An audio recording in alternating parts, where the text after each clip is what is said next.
வணக்கங்க. வாங்க இன்றைக்கி ஒரு சத்தான லட்டு ரெசிபி எப்படி செய்கிறது அப்படின்னு பார்க்கலாம். அதுக்கு ஒரு வாணலி அடுப்பில் வச்சுட்டு ஒரு கப் அளவுக்கு பாசிப்பயிறு எடுத்து வச்சுருக்கேன்.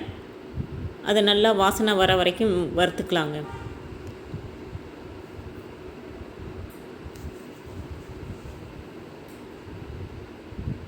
நல்லா கலர் சேஞ்ச் ஆகி வாசனை வெளியில் வரும்.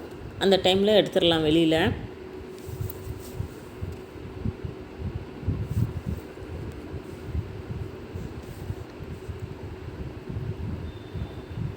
அடுத்தது அதே அளவுக்கு ராகி போட்டு வறுத்துக்கலாம். இதுவும் அதே மாதிரி தான். எல்லாத்தையும் பொறுமையாக வறுக்கணுங்க. அடுப்பு ஃபுல்லாக வச்சிடக்கூடாது. மீடியம்லே வச்சு கருகிராத அளவுக்கு வறுக்கணும்.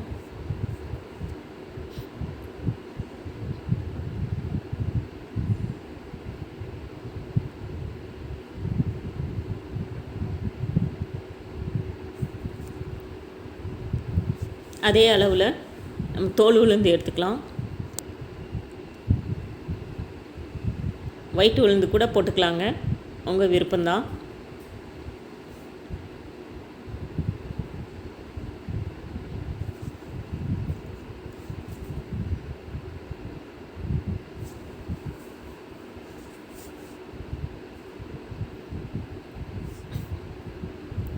வறுபட்டுருச்சு. இனி அடுத்தது ஒரு அரை கப் அளவுக்கு அவல் எடுத்துக்கலாம். வெள்ளை சிகப்பு எந்த அவலாக இருந்தாலும் ஓகே தாங்க.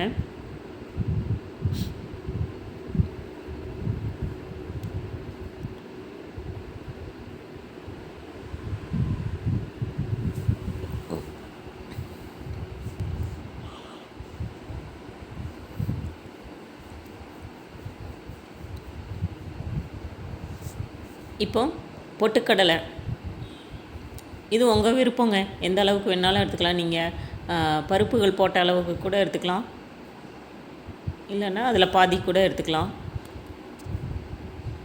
சும்மா சட்டி சூட்லேயே வறுக்கணுங்க அதை. அடுத்தது பாதாம் முந்திரி.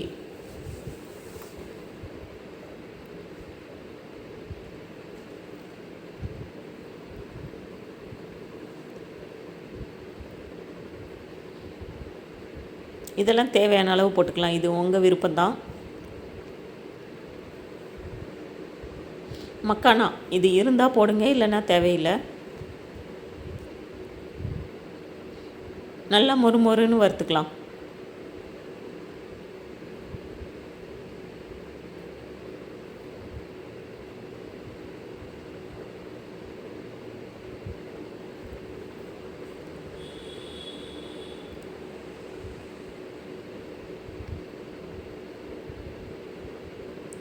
இப்போ சுக்கு ஏலக்காய் லைட்டாக தட்டி வச்சுருக்கேன். அடுப்பை ஆஃப் பண்ணிவிட்டு பாத்திரத்தோட சூட்லேயே வறுத்து எடுத்துக்கலாம். இப்போ இதெல்லாம் ஆற வச்சு நம்ம மிக்சியில் பவுடர் ஆக்கிட்டு வந்துடலாங்க. இப்போ பார்த்திங்கன்னா நான் ஒரு 1.5 கப்பு வெல்லம் எடுத்திருக்கேன். அதை வேறு ஒரு பேனில் வச்சு பாகு வைக்கலாம்.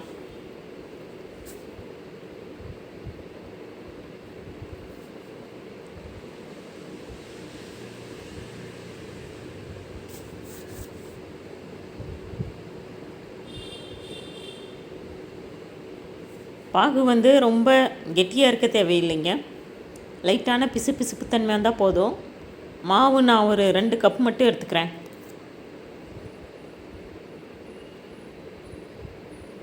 சர்க்கரையெல்லாம் கரைஞ்சதுக்கப்புறம்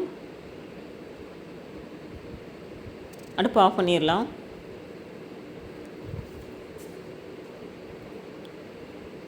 கொஞ்சம் கொஞ்சமாக பாகு சேர்த்து நம்ம கிளறலாம் மாவில்.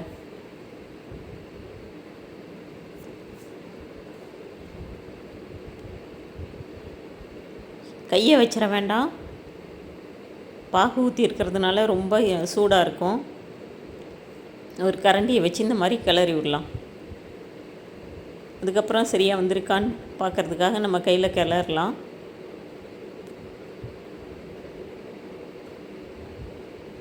இல்லைங்க, இன்னும் கொஞ்சம் பாகு தேவைப்படுது. போய் எடுத்து ஊற்றிக்கலாம்.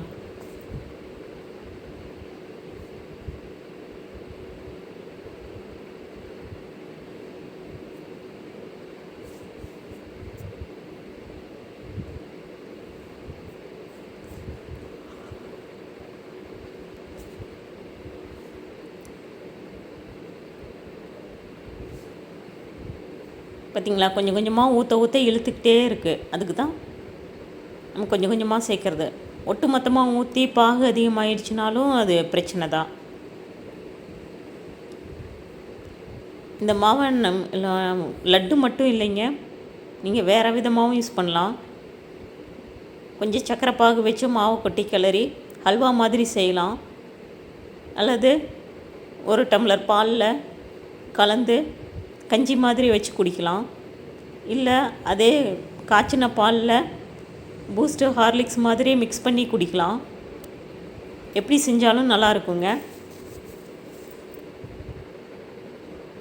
முக்கியமாக கேர்ள்ஸுக்கு இந்த மாதிரி பண்ணி கொடுங்க, டீனேஜ் கேர்ள்ஸுக்கு.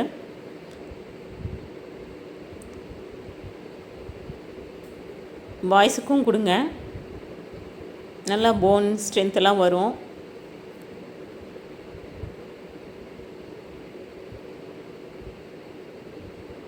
நல்லா பிசைஞ்சதுக்கப்புறம் இந்த மாதிரி உருண்டை பிடிச்சிக்கலாம்.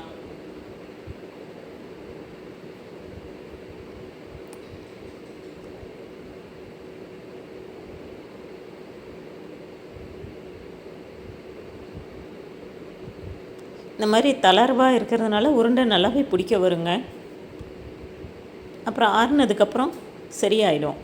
நீங்கள் பயப்படவே தேவையில்லை. லட்டு நல்லாயிருக்கும், ரொம்ப டேஸ்டியாகவும் இருக்கும்.